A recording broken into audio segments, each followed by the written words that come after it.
한여름의 기묘한 더위가 기승을 부리던 어느 해, 서울 외곽 조용한 교외 지역에 자리한 오래된 마을 도신리는 사람들 입에서 거의 사라져가던 곳이었다. 지도에도 남아있지 않은 그 마을은 오랫동안 저주받은 공간이라며 사람들에게서 잊힌 듯했지만 간혹 호기심 많은 이들이 찾아왔다가 실종되었다는 소문만 희미하게 떠돌았고, 그 이야기를 누군가 세상에 다시 끌어올릴 때마다 묘하게 주변 사람들이 사고를 당하거나 병을 얻었다는 말도 섞여 있었다. 도시에서 민속학을 전공하던 대학원생 지훈은 그런 소문을 무시하고 도신리의 전설을 직접 조사하기 위해 홀로 그곳을 향했다.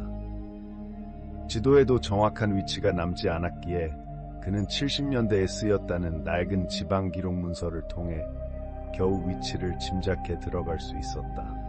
도신리는 원래 외지인이 거의 들어오지 못하는 산중턱에 위치했으며 마지막 주민들이 마을을 떠난 뒤로 황폐해져 있다고 알려져 있었다.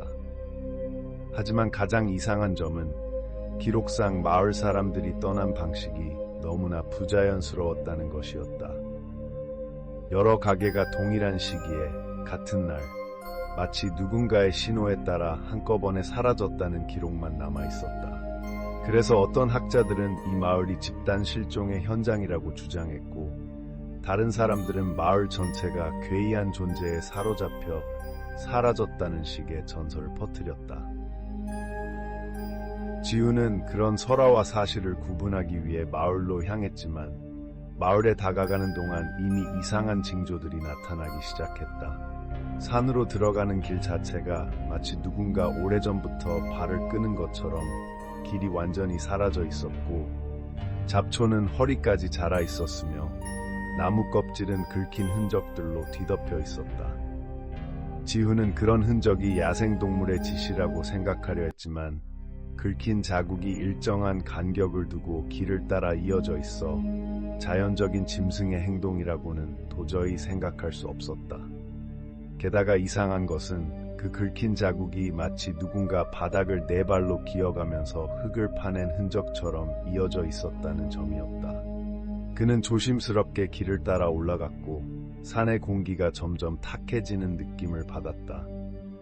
산속이라면 당연히 상쾌한 냄새가 나야 했지만 이곳은 습하고 탁했고 바람조차 거의 불지 않고 지우가 내뱉은 숨이 다시 되돌아오는 듯한 기분이 들었다. 몇 시간을 걸어 도신리 입구에 도착했을 때 그는 말문이 막혔다. 마을은 생각보다 넓었고 완전히 폐허가 되어 있었지만 형태는 분명 남아있었다. 초가집 형태의 옛 가옥들이 무너져 내린 채로 줄지어 있었고, 마을 중심에 커다란 느티나무가 마치 마을의 심장처럼 서 있었다. 그런데 이상한 것은 느티나무의 가지들이 모두 아래로 쳐져 있었다는 사실이었다. 마치 무언가의 무게를 견디지 못한 듯 축 늘어져 있었고, 가지 끝에는 무언가 매달렸던 흔적 같은 바람에 흔들리는 새끼줄도 남아 있었다. 지훈은 느티나무 아래로 다가갔고 조금 떨어진 곳에서 희미하게 조각난 비석 하나를 발견했다. 비석에는 마모된 한자가 쓰여 있었는데 그는 가까스로 읽어낼 수 있었다. 봉이라는 글자였다. 봉, 봉인, 봉쇄, 봉함, 무언가를 막기 위해 세워진 비석이었다. 그는 카메라를 꺼내 사진을 찍으려 했지만 그 순간 갑작스럽게 카메라가 찌직거리고 전원이 꺼졌다. 배터리는 방금 확인했을 때 충분했는데도 완전히 먹통이 되어버렸다. 지훈은 불길한 느낌을 떨칠 수 없었지만 연구를 위해 계속 조사하기로 했다. 가장 먼저 그는 마을의 중심이라 추측되는 느티나무 옆에 폐가로 들어갔다. 집안은 여느 폐가처럼 먼지가 쌓여 있었지만 이상하게도 잡동사니 사이사이에 천조각이나 종이, 부적 같은 것들이 그대로 남아있었다. 더 놀라운 건 벽 전체를 뒤덮은 큰 붉은색 손자국이었다.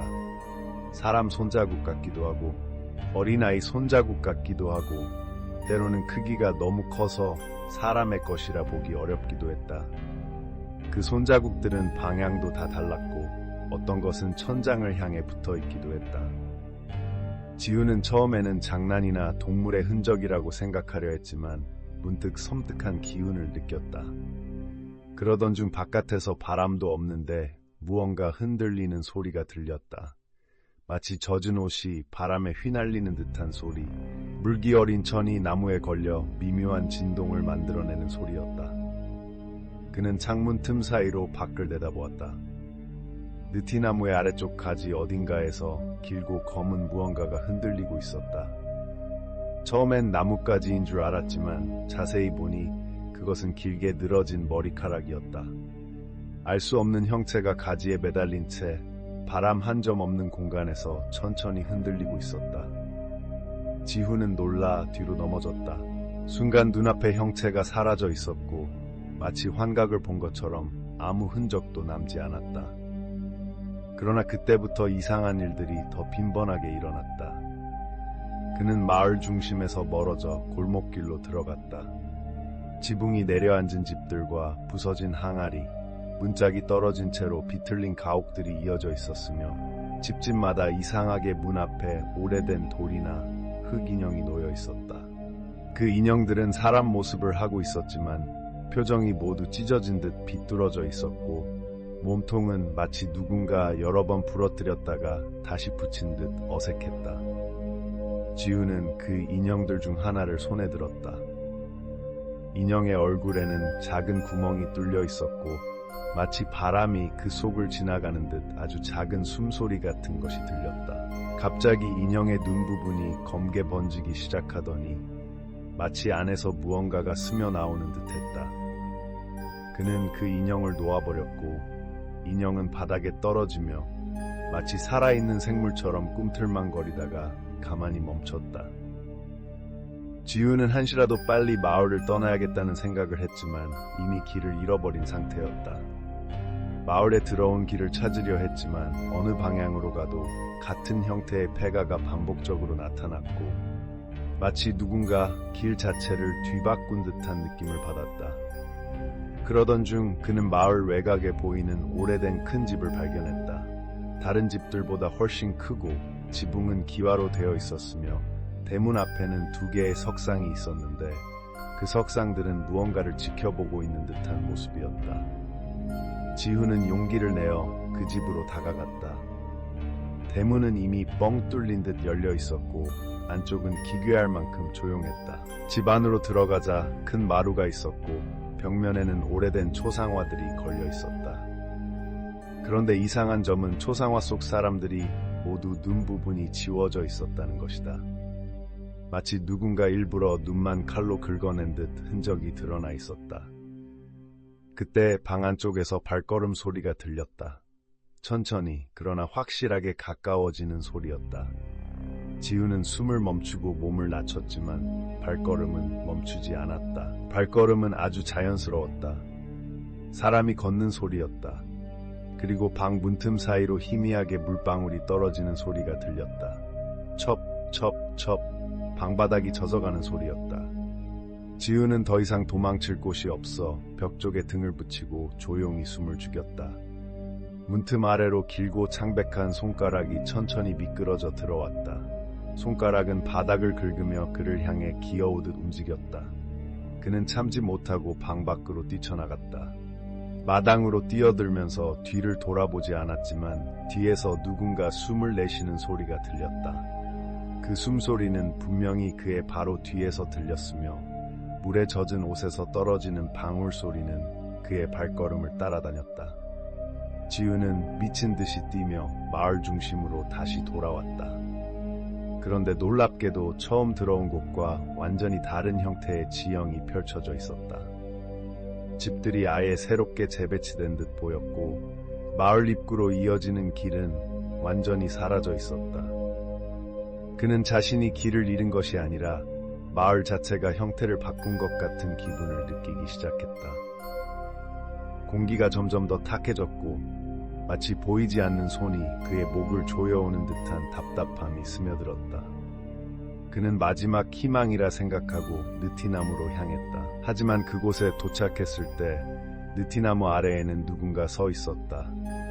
길게 젖은 머리, 축 처진 흰옷, 붉게 부어오른 발목, 그리고 얼굴 대신 검은 구멍처럼 텅 빈 공간이 있는 형체였다. 그 형체는 느티나무 가지에 매달린 새끼줄을 손가락으로 만지작거리며 지우를 바라보았다. 그 눈 없는 얼굴이 어떻게 그를 보고 있다고 느껴지는지 그는 설명할 수 없었지만 분명히 자신을 보고 있다고 느꼈다. 형체가 천천히 걸음을 옮기자 바닥에 물웅덩이가 생기기 시작했다. 발걸음 하나마다 물이 고였다. 지우는 뒷걸음질 쳤지만 느티나무 뒤쪽에서 또 다른 형체들이 하나둘 모습을 드러냈다. 얼굴이 찢어진 자, 목이 뒤틀린 자, 팔다리가 비정상적으로 꺾인 자들, 모두가 아주 오래전부터 이곳에서 죽은 사람들처럼 보였다. 그들은 중심을 이루는 여인처럼 보이는 첫 번째 형체 주변에 모여들었다. 지우는 도와주세요. 여긴 사람이 있으면 안 되는 곳이에요. 라고 중얼거리며 뒤로 물러섰지만 어디로 도망칠 공간도 없었다. 여인은 입이 없는 듯한 얼굴에서 이상한 소리를 냈다. 마치 물속에서 누군가 말을 하려는 듯한 소리였다. 와. 지우는 귀가 찢어질 듯한 공포를 느끼며 눈을 질끈 감았다. 그는 몸 전체가 물에 잠겨가는 느낌을 받았다. 바닥이 물에 잠기고 숨이 막히고 온몸이 끈적하게 젖어가는 감각이 들었다. 그리고 마지막으로 들은 것은 여인의 목소리였다. 여긴 나갈 수 없어. 지우가 정신을 잃기 직전 마지막으로 본 것은 자신을 바라보는 비어있는 눈구멍들, 그리고 느티나무 가지에서 흔들리는 무수히 많은 그림자들이었다. 서울에선 며칠 뒤 지우의 실종 신고가 접수되었다. 그가 마지막으로 남긴 GPS 위치는 존재하지 않는 지역으로 표시되었고 구조대가 투입되었지만 도신리라는 마을 자체가 발견되지 않았다. 주변 주민들은 오래전에 그곳이 지도에서 지워졌다고만 말했다. 그러나 지우가 남긴 메모를 살핀 동료가 이상한 점을 발견했다. 메모의 마지막 페이지 구석에 지우의 필체가 아닌 듯한 글씨가 쓰여 있었다. 돌아와, 모두가 기다리고 있어. 비가 내리던 그날, 누군가는 지후의 연구실 창문에 물방울이 흐르며 글자가 만들어지는 것을 보았다고 했다. 도, 신, 리. 그리고 그 글씨는 곧 사라졌다.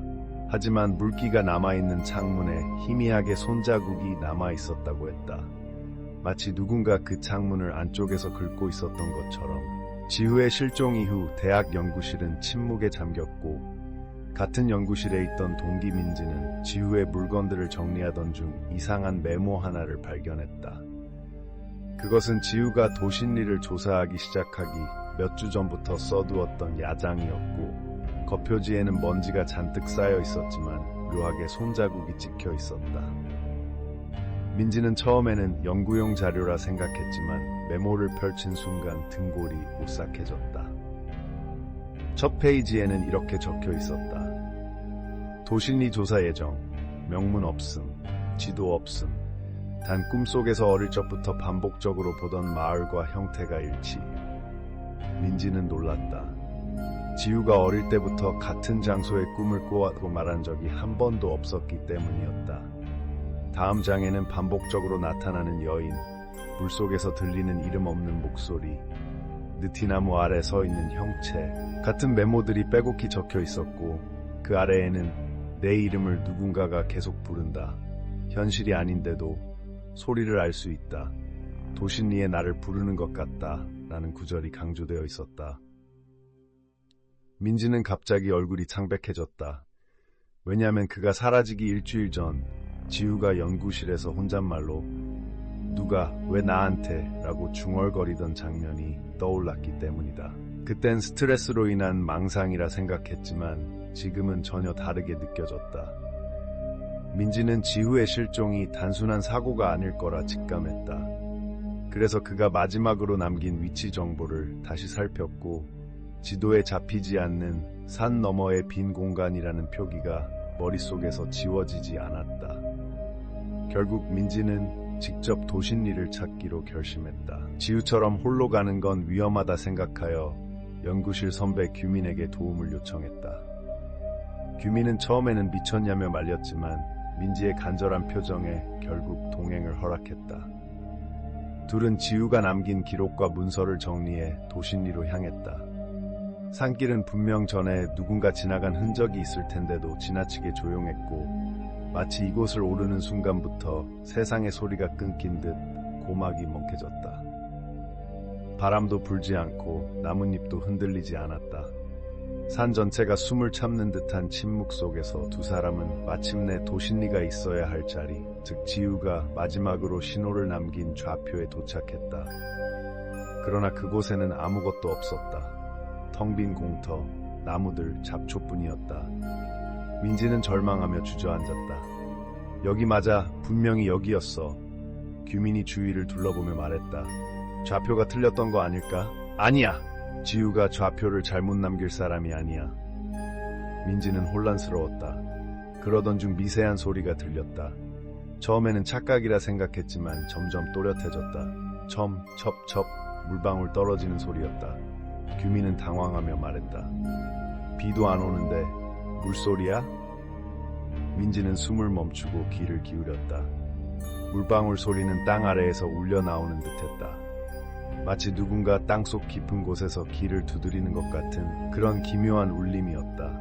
그리고 그 소리는 점점 방향을 갖기 시작했다. 산길 옆에 낡은 돌무더기 쪽에서 들리는 것이다. 민지가 돌무더기에 가까이 다가가자 풀숲 사이로 부서진 비석 조각이 보였다. 그녀는 비석의 글자를 보고 경악했다. 지우가 기록해둔 것과 같은 글자, 품. 민지는 갑자기 등줄기를 타고 전율이 올랐다. 바로 그때 규민이 소리쳤다. 민지! 뒤에! 민지가 돌아보자 공터 한가운데 희미한 형체 하나가 서 있었다. 처음엔 사람인 줄 알았지만 자세히 보니 발끝이 땅에 닿지 않고 서 있었다. 머리카락은 축축하게 젖어 바닥까지 흘러내렸고 긴 소매 끝에서 물이 뚝뚝 떨어졌다. 형체는 천천히 고개를 들어 민지를 바라보았다. 얼굴은 없었다. 얼굴이 있어야 할 자리는 검은 구멍처럼 비어 있었고 그 안에서 무언가 꿈틀거리듯 움직였다. 규민은 겁에 질려 민지의 팔을 잡아 끌었고 둘은 산 아래로 뛰기 시작했다.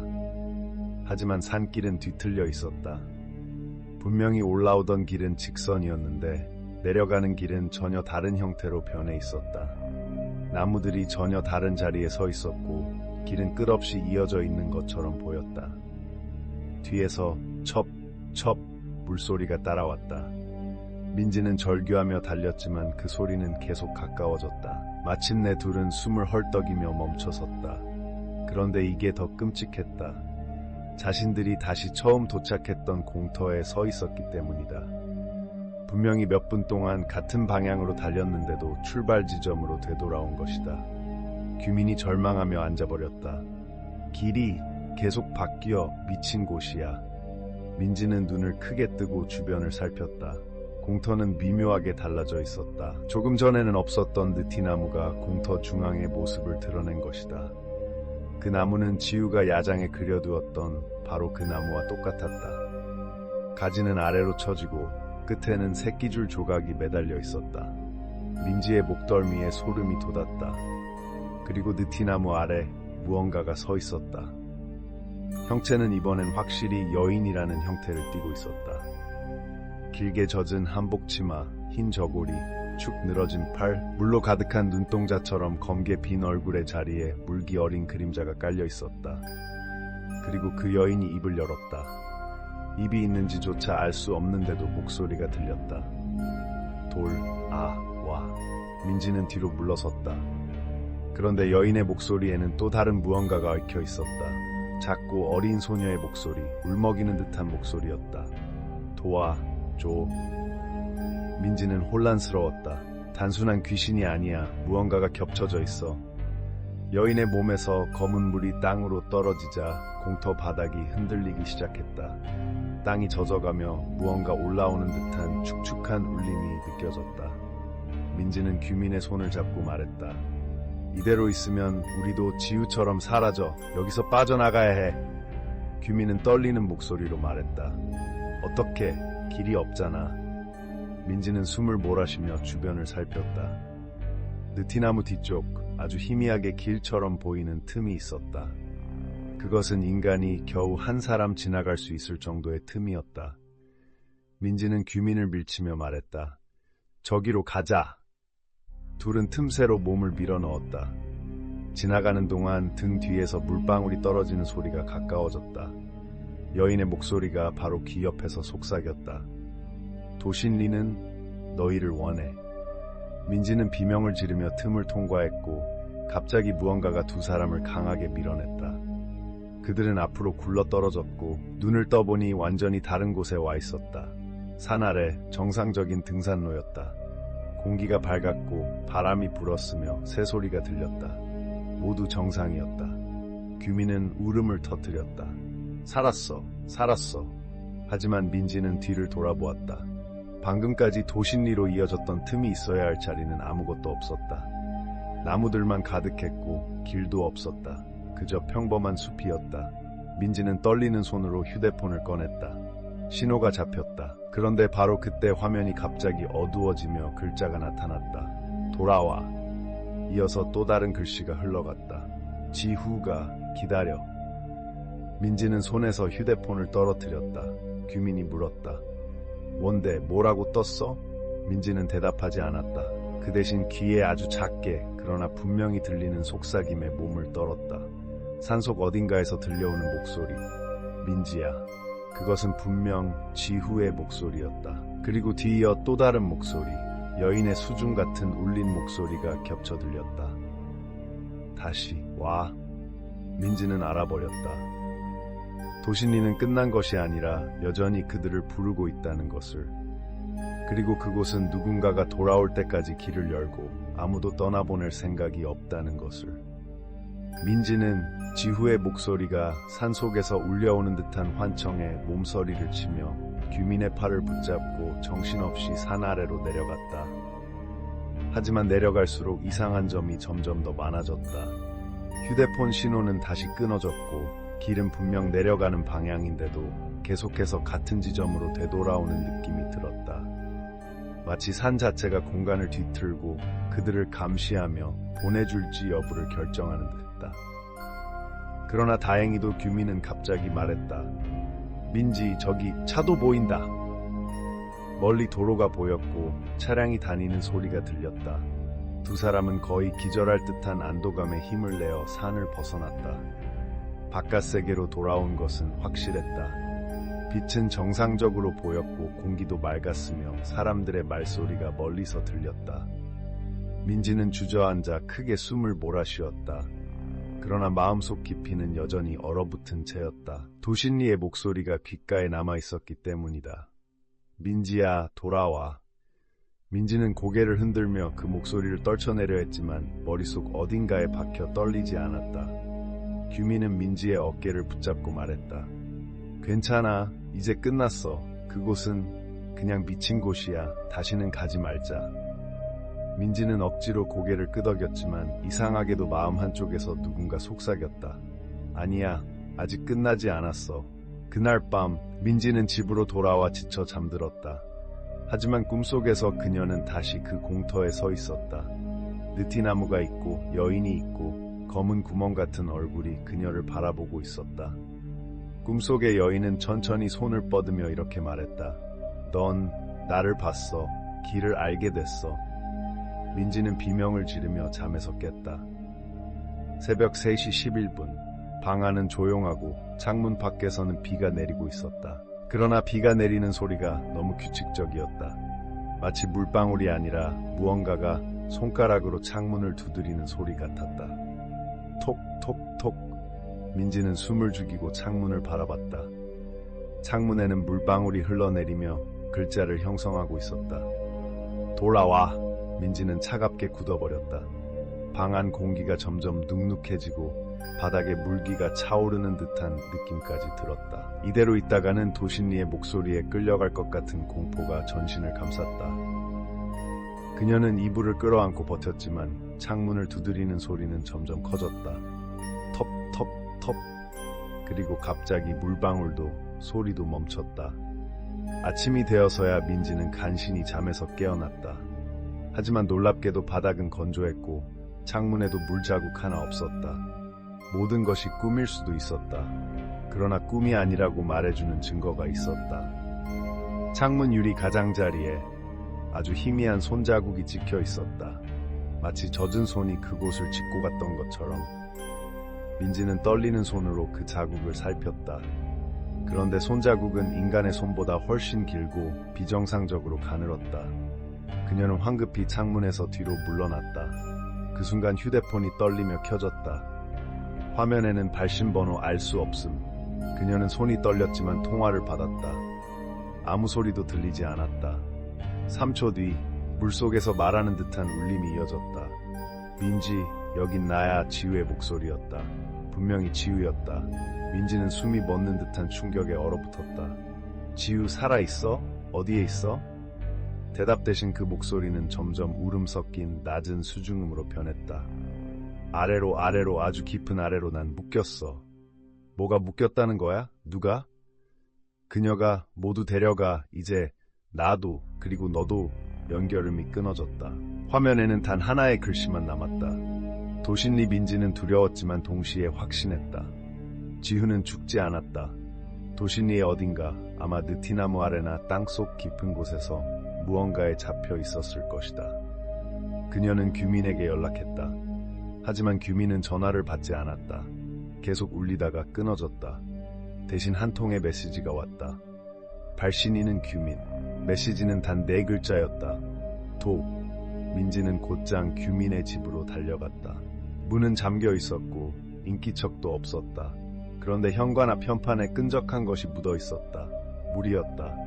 문틈 아래로 물방울이 흐르고 있었다. 민지는 문을 두드렸다. 규민 선배? 있어요? 괜찮아요? 아무 대답도 없었다. 대신 들린 건 아주 미약한 긁는 소리였다. 마치 누군가 문 안쪽에서 바닥을 기며 다가오는 듯한 소리. 스스. 민지는 겁에 질려 뒤로 물러섰다. 그리고 문 아래 틈에서 손가락이 나타났다. 축축하게 젖은, 길고 가늘고 마치 뼈만 남은 것 같은 손가락이 천천히 문틈을 긁고 있었다. 민지는 비명을 지르며 뛰쳐나왔다. 그날 밤 그녀는 결심했다. 자신이 직접 도신리로 돌아가야 한다. 지후를 구하고 규민이 잡혀갔다면 그도 찾아야 했다. 아무도 믿지 않을 테니 혼자 가야 한다.